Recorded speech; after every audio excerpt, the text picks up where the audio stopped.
Silakan duduk kembali. Shalom buat kita semuanya. Selamat pagi. Saudara, saya bersyukur hari ini Tuhan memberikan kepada kita kesempatan untuk beribadah. Perjalanan hidup kita yang masih berlanjut ini pada akhirnya akan sampai di ujung cerita. Saya pernah dengar orang bilang gini, ujung cerita tuh gak nunggu tua kadang-kadang. Ujung cerita itu gak selalu nunggu sakit. Ujung cerita itu gak nunggu susah baru berakhir. Ada orang yang sedang di puncak karirnya justru berakhir di sana. Tetapi saudara, ujung perjalanan masing-masing kita itu masih misteri, benar gak? Kadang yang kita kejar itu, saudara, kita gak tahu ujungnya. Yang kita upayakan, yang kita bela. Kenapa? Karena kita terbatas untuk tahu. Jangankan setahun ke depan. Sehari, seminggu aja kita gak bisa tahu. Dan saya mau kasih tema hari ini firman Tuhan. Ujungnya mau kemana? Ujungnya mau kemana? Seringkali kita lupa dalam pergumulan kita ini sedang meniti jalan, berjalan dan akan sampai di ujung. Kan kita gak selalu muda terus ya, betul gak? Yang dulunya masih TK, sekarang tiba-tiba dia udah mau kuliah. Kita gak selalu muda terus, katakan haleluya. Makanya bayangkan ketika saya bicara kepada salah seorang anggota keluarga saya lihat dia tidurnya tengah malam, makan sembarangan. Saya selalu bilang begini, emang kamu pikir kamu muda terus ya? Terus nanti kalau tua, kamu udah tahu gak resikonya? Kalau orang biasa, saudara, tidur tengah malam, bangun pagi, gak jaga stamina, kira-kira masa tuanya gimana? Enggak kak, sehat. Mending kalau merenungkan firman, dia berdoa kan lain ya? Katakan anak muda, haleluya.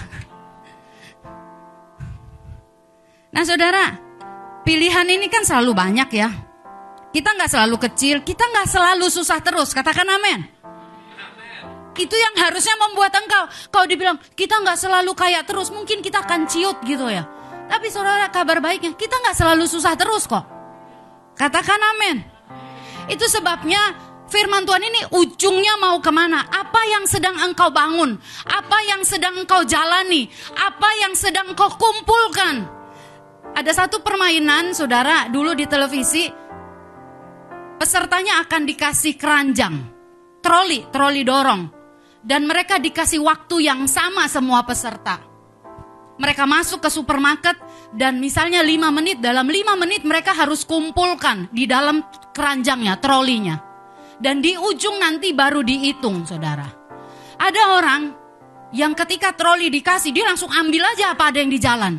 Tapi ada saudara yang dia bersedia jalan lebih jauh karena dia tahu di sana lebih bernilai.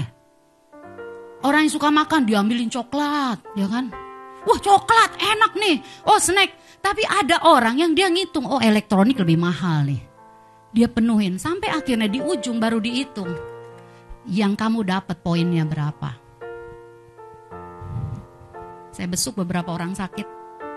Dan saya bilang, perjalanan ini gak usah takut kalau sampai di ujung. Yang paling penting adalah udah ngumpulin poin belum? Apakah poinmu cuman recehan, snack-snack? Ataukah sesuatu yang bernilai kekal? Haleluya. Dalam perjalanan menuju ujung ada cita-cita kan ya. Saya di tempat ini ya bersyukur sekali loh. Untuk anak-anak yang ngalami kendala untuk masuk sekolah negeri. Wah, kita udah doain loh. Kita doain anaknya belajar. Nilainya bagus. Saudara, waktu pengumuman masuk sekolah di Tangsel, saya ikutin juga. Saya cekin namanya, saya cekin sekolahnya. Makanya kebakaran jenggot waktu lihat namanya hilang. Gimana orang tuanya? Saya bilang, Tuhan, kami kan doain juga, nilainya oke. Tapi yang saya bersyukur dan saya bangga adalah ketika saya dengar mereka menolak untuk pakai jalur dapur. Ditawarin bayar sekian. Kadang-kadang ya saudara ya, Ada banyak orang gak mau jalur dapur, bisa nyogok. Mumpung direkam kan. Yang nyogok itu karena gak sanggup. Jadi dia nyerah. Ada beberapa macam orang. Tapi ada yang dia udah gak sanggup aja nyogok juga. Tapi saya bersyukur waktu lihat anak-anak yang berkata, gak apa-apa, akhirnya ke swasta. Sekalipun dengan mata kepala lihat cara yang curang di sana. Saya selalu bilang, ini kan belum titik perjalanannya. Masih koma kok. CCTV surga tuh gak pernah off. CCTV surga gak pernah error. Katakan sama-sama, CCTV surga gak pernah off, gak pernah error. Apapun yang saudara dan saya lakukan, CCTV surga tuh ngeliat. Orang gak lihat, catatan di sorga itu lengkap. Katakan amin. Saya bilang, gak apa-apa nak. Saya bilang ke anak-anak, ada Grace, ada Mega, semangat ya, tetap semangat ya. Kadang-kadang jalanmu dijegal, itu cuma cara orang untuk menghentikan engkau bersinar. Tapi kalau engkau jalani terus dengan percaya, engkau akan bersinar pada waktunya. Amin. Yang sedih kan kadang-kadang emak bapaknya ya. Ya Pak Gultom ya. Gile, gue dicurangin harus diem aja gitu. Saudara tahu nggak? Mau demo, jangankan mau demo. Saya kepikir mau nulis di Facebook kemarin. Saya mau tulis nih PPDB begini begitu begini. Tapi saya pikir Tuhan, aku kok malah hamba Tuhan manasin bapaknya ntar. Nah, saudara yang dikasihi Tuhan, tetap jaga hati. Katakan tetap jaga hati. Saya mau sampaikan tentang ujungnya mau ke sana kemana. Coba buka Lukas 12. Ada cerita tentang seorang yang membangun lumbungnya, tapi gak sempat menikmati yang dia timbun. Saudara, jelang akhir zaman ini engkau akan lihat deh. Berkat besar tuh bisa datang dalam hidupmu loh. Oh betul, betul. Ada banyak orang kaya kenal Tuhan, ketemu Tuhan. Dan dia ngerasa hartanya ini gak bisa, gak untuk pekerjaan Tuhan. Betulan. Saya ketemu orang-orang yang dalam keadaan tidak berdaya dan berkata, buat apa pengejaran aku selama ini? Karirnya bagus, hartanya di mana-mana. Uangmu tuh bisa beli kasur terenak ya kan? Tapi gak bisa membeli tidur yang nyenyak. Gak bisa. Uangmu tuh bisa beli obat yang paling mahal, vitamin yang paling top. Tapi uangmu tidak bisa membuat tubuhmu sehat. Gak. Haleluya. Ujungnya mau kemana? Apa yang kau kumpulkan? Apa yang kau kejar? Kita baca Lukas 12 ayat 16 sampai 20. Ini perkataan Tuhan sendiri. Saya akan baca buat saudara-saudara boleh menyimak. Kemudian Yesus mengatakan kepada mereka suatu perumpamaan katanya. Ada seorang kaya, tanahnya berlimpah-limpah hasilnya. Ia bertanya dalam hatinya, apakah yang harus aku perbuat? Sebab aku tidak mempunyai tempat di mana aku dapat menyimpan hasil tanahku. Lalu katanya, inilah yang akan aku perbuat. Dia buat planning, rencana. Aku akan merombak lumbung-lumbungku dan aku akan mendirikan yang lebih besar dan aku akan menyimpan di dalamnya segala gandum dan barang-barangku. Sesudah itu aku akan berkata kepada jiwaku, jiwaku, ada padamu banyak barang tertimbun untuk bertahun-tahun lamanya. Beristirahatlah, makanlah, minumlah dan bersenang-senanglah. Siapa saudara yang waktu sekarang nih pengen kerja gaji gede?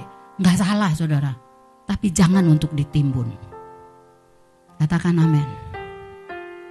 Ada seorang yang bilang begini, kalau untuk pengobatan orang tuanya kamu aja, dia bagi kerjaan.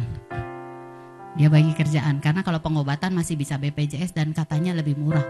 Tapi kalau untuk pemakaman orang tuanya karena harus adat, mahal katanya nanti dia. Terus saya bilang, emang yakin dia yang nganterin apa dia yang dianterin? Haleluya. Dia bilang, aku udah pisahkan sekian untuk nanti. Saya bilang, tapi waktu saya dengar sakit, saya takut juga sih. Orangnya lagi sakit, saya doain juga semalam. Duh Tuhan, aku cabut perkataanku. Kadang-kadang ya, kita invest sekian banyak untuk anak kita, tanpa kita nanya lagi sama Tuhan loh. Beneran.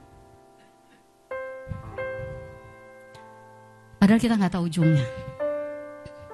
Lukas 12 ini bukan sekedar cerita orang kaya. Ini cerita saudara dan saya, katakan amin. Yang punya planning, membangun, mengumpulkan, menyimpan, dan gak peduli hati Tuhan. Padahal Tuhan lebih suka dengan belas kasihan. Orang kaya ini, dalam perikop ini, tidak ditemukan saudara kepeduliannya untuk orang lain. Dia ingin mencapai tujuan sukses, cita-cita. Saudara, siapa orang yang gak punya kebutuhan hari-hari ini? Boleh angkat tangan? Supaya nanti bisa dideketin. Kami pun punya kebutuhan. Tapi saudara, firman Tuhan ini mengajarkan kita. Lihat ayat selanjutnya. Dia berkata, tetapi firman Allah kepadanya, hai engkau orang bodoh, pada malam ini juga jiwamu akan diambil daripadamu. Dan apa yang telah kau sediakan, untuk siapakah itu nanti? Setiap hari ketika engkau membuka mata, apa yang kau pikirkan?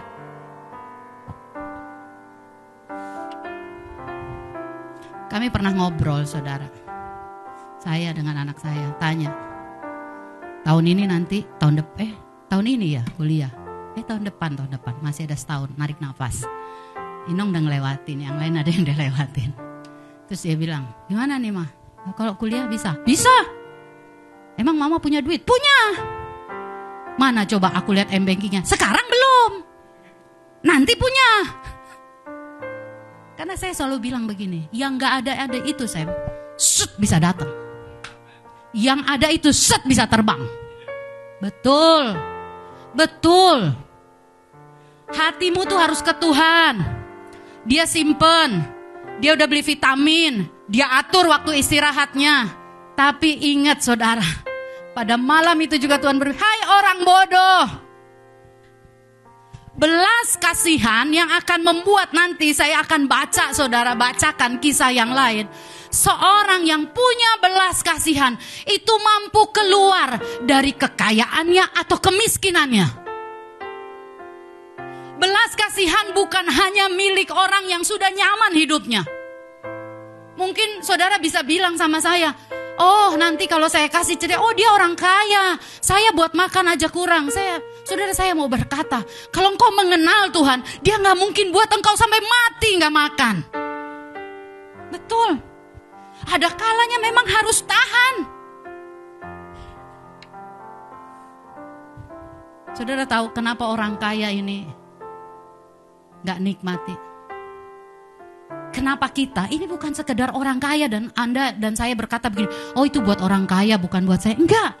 Ini bicara tentang saudara dan saya. Orang kaya itu artinya orang yang sudah merasa nyaman.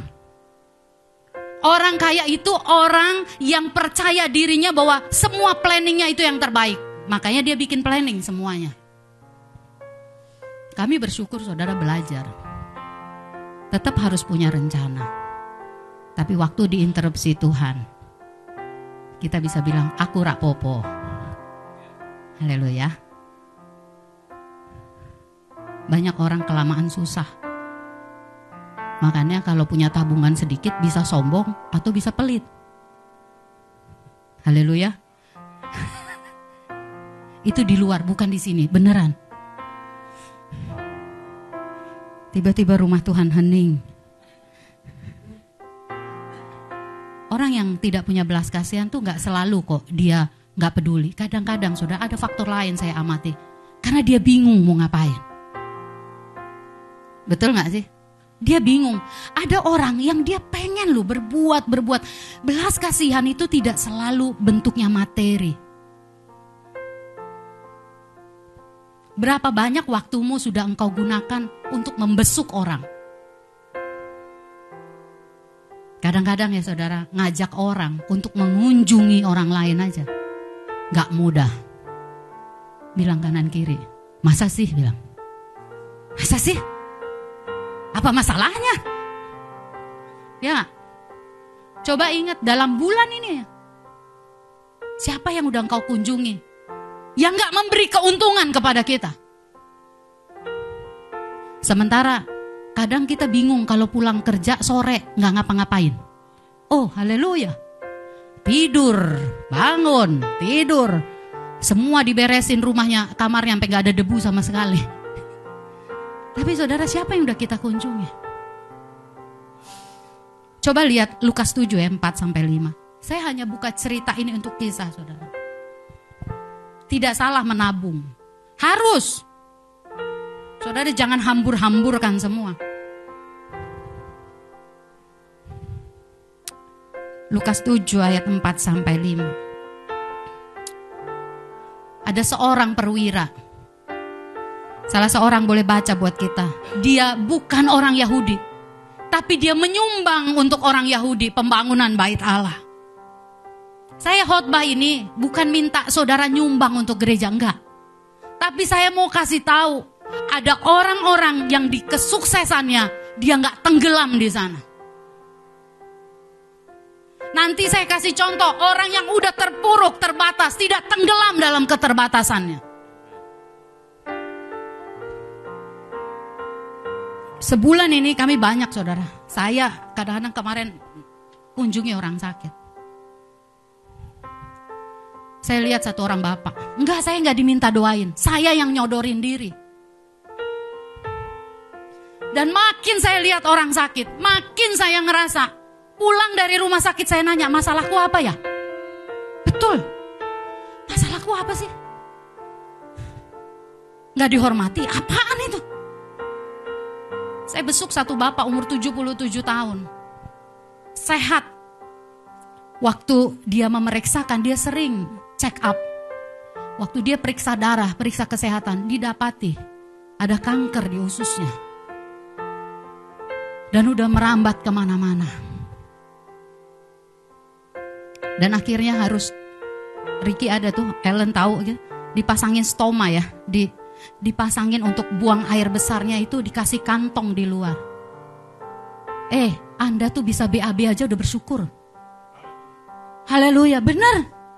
Jadi jangan bilang gini, aduh Tuhan, nangis Tuhan tolong aku. Kalau kamu lihat orang yang kena kanker itu menderita, bisa duduk, keluar, haleluya, nggak bawa kantong. Ususnya dikeluarin dikit.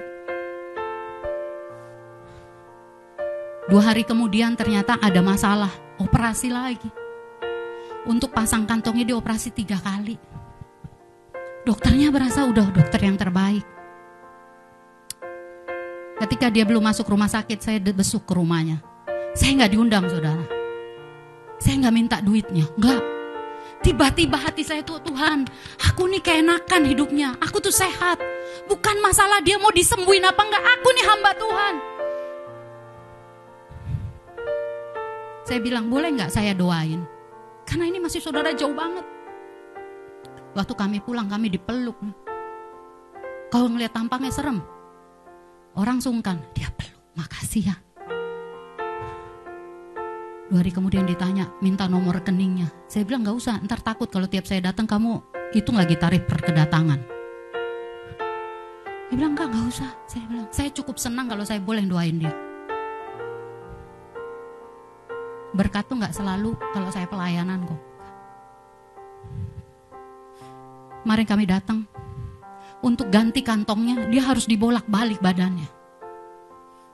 Capek. Nah, dia bilang gini sama saya, capek. Aku gak makan apa-apa, cuma diinfus terus dikasih minum, bibirnya kering. Kami doa. Saya bilang cuma nama dia suka nyanyi In Moment Like This, singing I Love You Lord. Saya bilang, saya panggil dia tulang. Lagu itu cocok tuh dinyanyiin sekarang. Singing I Love You Lord. In moment like this. Ya. Waktu kami mau pulang, dia kasih tangannya tos. Dan dia bilang, saya akan pasang lagu itu nanti di sini. Saya akan pasang.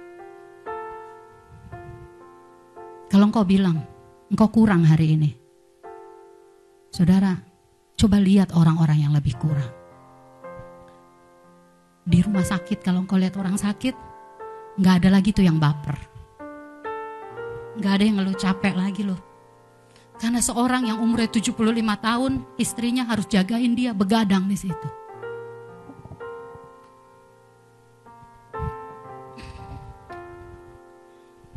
Orang yang nyaman, dia akan selalu pikirin untuk dirinya. Tapi Tuhan suka kepada orang, mau invest waktu dan hidupnya dengan belas kasihan. Ketika mama saya di rumah sakit, saudara, sempat drop ya 70 gulanya. Hari itu juga, saudara, siangnya saya ditelepon satu orang, nangis cerita. Dia gak di Indonesia, dia cerita, Bu, tolong doakan. Suaminya terkena serangan, saudara, stroke. Dia cerita, dia nangis, saya doain. Sementara mama saya sedang dalam kondisi drop. Tapi saya mau kasih tahu ya, CCTV sorga gak pernah off. Waktu engkau kesusahan, seringkali yang susah datang kepadamu. Sorga sedang memandang, adakah kasih di hatimu? Saya ingat, sementara mama saya di sana, saya bilang sama kakak saya, lu tolong jagain, gue lagi terima telepon. Di telepon ini saya ngomong, saya ajak deklarasi, saya ajak doa. Sementara saudara, sejujurnya saya lagi mikirin mama saya. Tapi saya mau berkata begini, bukan masalahnya nanti mama saya sembuh atau enggak. Itu terlalu murah. Jangan pernah bertransaksi dengan Tuhan. Kalau engkau makin mengasihi, kau gak bilang gini, Tuhan aku udah melayani, kok mamaku gak ada. Entah kenapa di hati saya cuma bilang, Tuhan, aku hanya hambamu, aku hanya lakukan yang patut aku lakukan. Dan aku membawa mamaku kepadamu. Ketika saya baca, saya bagi ini saudara. Dia cerita, saya suka kasih kirim. Saya susah untuk ngetik ayat, saya susah untuk WA. Tapi belas kasihan membuat saya melakukannya. Kadang-kadang dia laporan, dia bilang, tahu gak Bu, bisa ngedip mata, buka. Dia bilang gini, thanks God, buka mata. Kemarin udah enakan, saya bilang, udah bisa jalan belum? Baru 2 langkah. 80-an tahun. Dan kita ketawa berdua, saya bilang iya ya, kadang-kadang perempuan adalah operasi kelopak mata ya kan. Pasanglah bulu mata, extension. Untung lu gak ketutup selama-lamanya tuh mata. Betul gak saudara? Dan dia bilang gini, buka mata. Udah bilang terima kasih. Bisa jalan 1 langkah. Itu yang membuat saudara, kalau engkau lihat yang seperti itu, aku tuh kaya loh. Aku tuh diberkati loh oleh Tuhan. Tanganku bisa aku angkat begini loh. Sementara yang lain pengen angkat tangannya kesakitan loh. Lihat Lukas 7 ayat 4-5. Salah seorang baca buat kita semua. Mereka datang kepada Yesus dan dengan sangat mereka meminta pertolongannya, katanya, Ia layak engkau tolong, sebab ia mengasihi bangsa kita dan dialah yang menanggung pembangunan rumah ibadat kami. Ini seorang perwira saudara. Itu kan artinya punya posisi, dia bukan kopral, perwira. Tapi dia gak tenggelam dengan kesuksesan. Dia gak tenggelam dengan apa yang dia miliki. Dia punya ruang di hatinya, belas kasihan, kepedulian. Kenapa saya harus khotbah ini saudara? Di hati saya Tuhan bicara, bangkitkan kembali belas kasihan. Belas kasihan itu yang membuat saudara perselisihan tidak ada di tengah kita. Belas kasihan itu yang membuat apa yang berat itu jadi ringan dipikul sama-sama. Belas kasihan itu yang akan membuat orang yang lemah akan berkata aku kuat. Belas kasihan yang akan membuat orang yang miskin berkata aku kaya. Lihat ayat 3-nya saudara. Perwira ini Bukan hanya nyumbang uang untuk pembangunan bait Allah. Perwira ini, saudara, dia seorang yang peduli dengan hambanya. Saya baca ayat ketiga. Ketika perwira itu mendengar tentang Yesus, ia menyuruh beberapa orang tua-tua Yahudi kepadanya untuk meminta supaya ia datang dan menyembuhkan hambanya. Belas kasihan dan pengenalan akan Tuhan itu sesuatu yang kalau naik ke hadapan Tuhan, itu menggugah hati Allah. Coba lihat lagi Lukas 7 ini ayat 6-7. Salah seorang baca buat kita semuanya. Lalu Yesus pergi bersama-sama dengan mereka.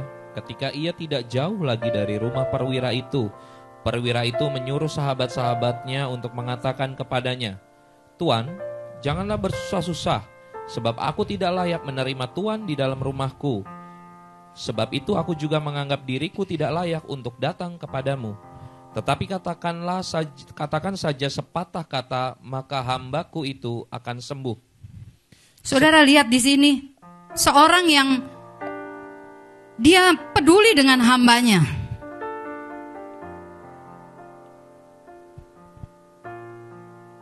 Dia bukan sekedar merintah dari atas, tapi dia merawat hambanya. Siang hari ini, saudara,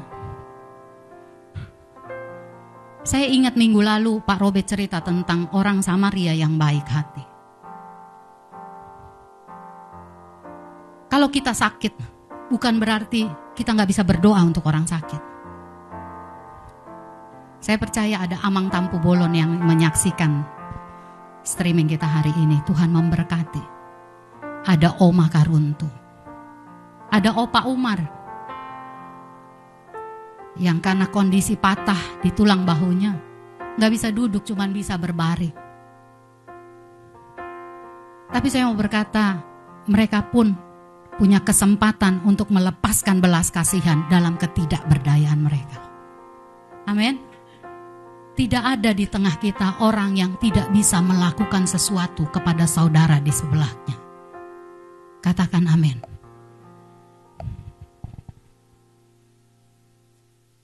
Saudara tadi perwira, yang ini untuk perbandingan. Coba baca kisah di Lukas, saya banyak di Lukas hari, Lukas 4.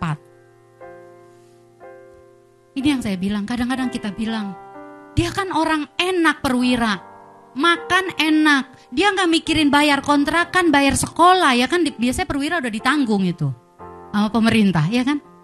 Tapi saudara dengar, banyak orang di tengah kesuksesannya dia tenggelam kok.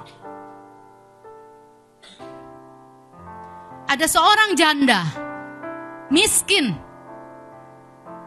tapi dipercaya Tuhan untuk memelihara satu nabi. Dan di sana banyak janda yang lain. Tapi kenapa Tuhan pilih orang ini?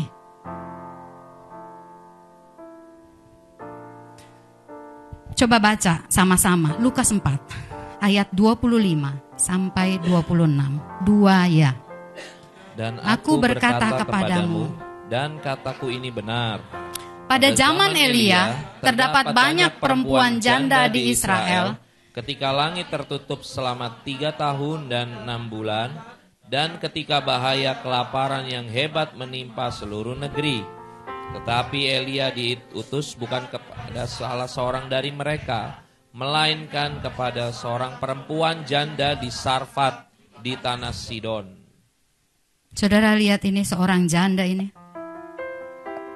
Saya ulangi sekali lagi. Pada zaman Elia terdapat banyak perempuan janda di Israel ketika langit tertutup selama 3 tahun 6 bulan. Dan ketika bahaya kelaparan hebat menimpa seluruh negeri. Semua lagi susah, katakan semua lagi susah. Tapi kenapa Tuhan datang kepada janda di Sarfat ini?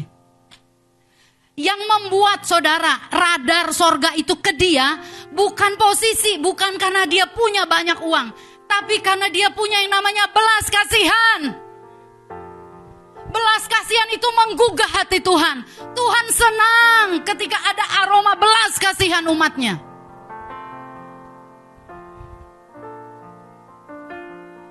Janda ini gak tenggelam loh dalam keterbatasannya. Janda ini gak bilang gini, Tuhan masih banyak yang lebih sanggup, kenapa engkau suruh aku? Satu hari ada seorang ibu, dia kuliah mengambil S2. Dapat tugas dari kampusnya, dari salah satu dosen, profnya, yang bilang tugasnya adalah memberi senyum kepada 3 orang yang tidak dikenal. Ibu ini bilang, wah tugasnya gampang. Suruh cerita bagaimana reaksi orang yang kau beri senyum. Dia pulang ke rumah, esoknya mereka pergi, dia bersama 2 anaknya dan suaminya. Mereka pergi makan di McDonald. Pas makan di sana, dia yang antri, dia bilang, biasa kan ya ibu-ibu yang ngelayani. Semua duduk diam, dia antri. Waktu dia antri, saudara, dia kok nyium aromanya agak berbau busuk. Dia lihat dan orang mulai rame. Pas dia lihat ternyata tunawisma, orang gelandangan yang sedang antri mau beli makanan di sana. Dan kemudian dia lihat tepat di belakangnya seorang bapak yang agak pendek badannya. Dan di belakang bapak ini seorang yang lebih tinggi lagi, agak normal. Waktu dia lihat bapak yang di belakangnya ini matanya liar, tangannya gak bisa diem. Ketika dia perhatikan, oh berarti yang pendek ini yang ngawasin bapak yang tinggi ini. Dia asik mengamati sampai dia lupa tiba gilirannya di kasir. Kasir bilang, ibu mau pesan apa? Sampai 3 kali ditanya. Dia baru sadar dan dia bilang, oh ya udah biarin bapak ini dulu. Karena dia lupa mikir mau beli apa. Bapak ini membeli yang pendek ini. Dia keluarkan duit logam-logaman. Sang ibu ini mulai melihat, berarti dia beli cuman pesan kopi. Kenapa? Dia bilang ini berarti gak punya uang. Karena untuk membeli secangkir kopi dia pakai logam. Mereka duduk agak di pojok dan pilih tempat yang agak tersembunyi supaya aromanya tidak mengganggu orang. Sang ibu ini mulai berdiri depan kasir. Tuhan bilang, tolong orang itu. Ibu ini saudara pesen 1 paket besar dan 2 personal. Terus dia bilang, yang 2 personal, yang 1 paket besar tolong kirim ke meja di mana suami dan anak-anak saya ada. Yang 2 paket personal dia tenteng. Dia bawa ke 2 orang tunawisma ini. Waktu dia kasih mereka kaget. Dia bilang, makasih ya. Dia bilang, iya kamu udah nolong saya, perhatiin saya. Ibu ini bilang, bukan saya yang perhatiin kamu. Tuhan yang perhatikan kamu.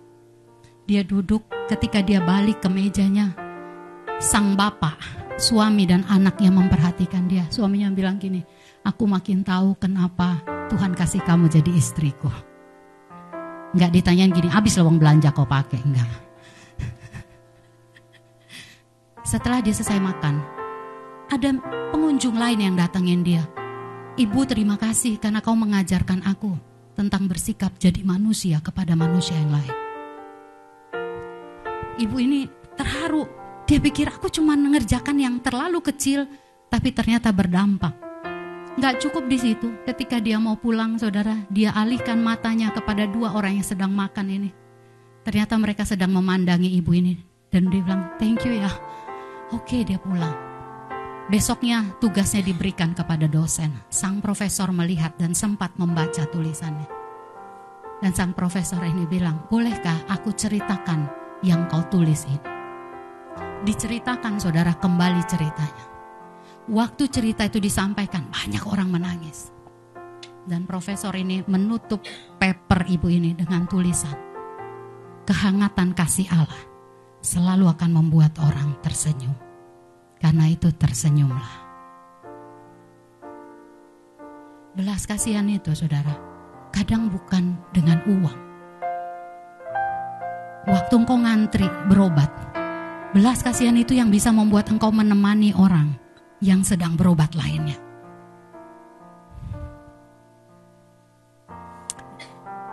Janda yang di Sarfat ini, kenapa dia gak tenggelam dalam kemiskinannya? Karena ada hati yang lembut di sana. Belas kasihan tuh gini saudara, belas kasihan itu membuat hati kita lembut. Kita mengeluarkan batu-batu keras. Batu apa sih? Batu ketidakpuasan hidup, batu kekecewaan, batu perasaan aku ini masih perlu, aku yang harusnya diperhatikan.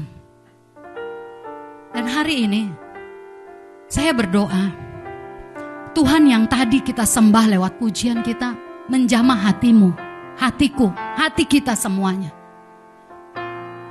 Kalau engkau dipercayakan waktu 24 jam, sebulan 31 hari, kalau engkau bisa bernafas, mungkin engkau berkata, aku pun sedang dalam tahap pengobatan, aku pun dalam pergumulan. Saya mau berkata, CCTV surga gak pernah off. Kadang-kadang kau sedang cari pekerjaan, tapi kau bantu orang cari pekerjaan.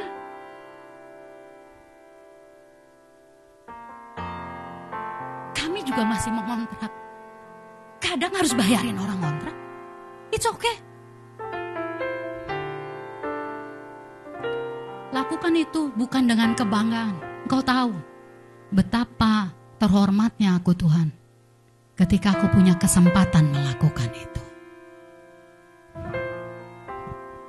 Haleluya. Seorang Samaria yang baik hati. Saya catat beberapa poinnya ketika Pak Gembala sampaikan. Ada 7 yang saya catat. Orang Samaria yang baik hati itu. Yang pertama, dia orang yang dibenci oleh orang Yahudi. Tapi ketika dia lihat orang Yahudi dirampok habis-habisan, dia rela menghentikan perjalanannya.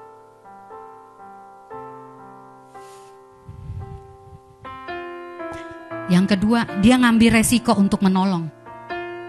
Bisa aja lo perampoknya belum jauh, bener gak? Bener gak sih? Ditinggalin terkapar. Perampoknya bisa aja belum jauh dan dia kena. Yang ketiga, waktunya tersita. Padahal buat orang bisnis, waktu adalah uang. Saudara, mahal gak sih waktumu untuk sesama? Mahal gak sih waktumu buat sesama?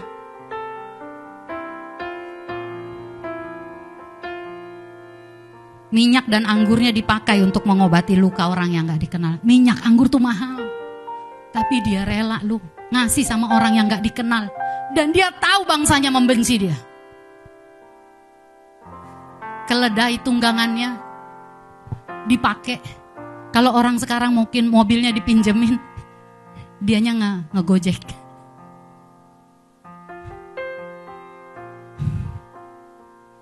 Tenaganya dipakai untuk membawa ke penginapan.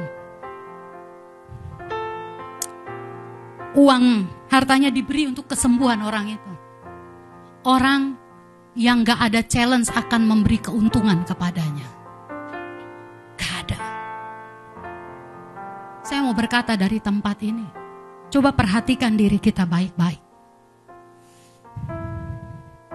Bukankah Tuhan sudah memberkati kita?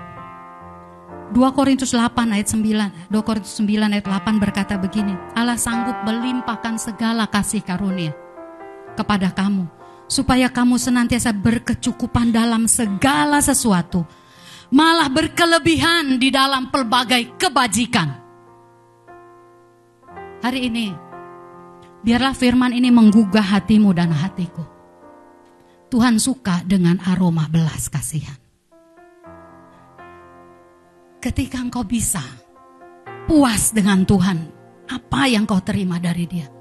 Ketika engkau berkata, aku bisa karena engkau kau Tuhan. Engkau akan lihat pikulanmu tidak seberat yang kau pikul kemarin. Saya bilang, saya pulang dari rumah sakit. Saya gak tahu mau ngapain sebenarnya. Saya besuk kadang-kadang. Saya pernah mepet. Ada seorang yang dikasih tahu anaknya masuk picu. Karena harus transfusi darah, DB-nya, trombositnya turun banget. Pagi-pagi saya datang. Malam-malam saya datang, Bu, belum boleh, Bu. Saya keluarin kartu sakti saya pendeta, saya bilang. Mungkin dari penampilan gak cocok. Ya dia pikir ngapain pendeta pakai topi, pakai kaos. Saya bilang kasih saya waktu 5-10 menit, saya cuma mau doa. Saya cuma mau doa. Saya doa. Dan saya mau berkata begini, apakah Tuhan tidak memberi upah kepada orang yang bekerja? Sepanjang bulan ini saya bilang CCTV surga terbuka. Dia lihat semuanya. Itu yang dibilang gini, lebih daripada apa yang kamu minta. Aku gak minta, Tuhan kasih. Karena dia lihat. Kalaupun dia gak minta aku gak sedang bertransaksi dengan Tuhanku. Aku sedang melakukan yang patut aku lakukan. Pertanyaannya adalah hari ini, apa yang mahal dari hidupmu? Waktu? Tenagamu? Hartamu? Apa yang mahal dari kita? Orang Samaria udah kasih contoh, semua dia kasih untuk orang yang tidak dikenalnya. Saya berkata begini ya saudara, di tengah kebutuhanmu, biarlah belas kasihan tidak berkurang-kurang. Amin. Di tengah pertandingan kita, biarlah belas kasih yang ilahi tidak berkurang dari hidupmu dan hidupku. Biarlah langkah kita dibayangi, dibanjiri dengan belas kasihan. Sampai engkau akan bilang gini, aku masalahnya apa ya?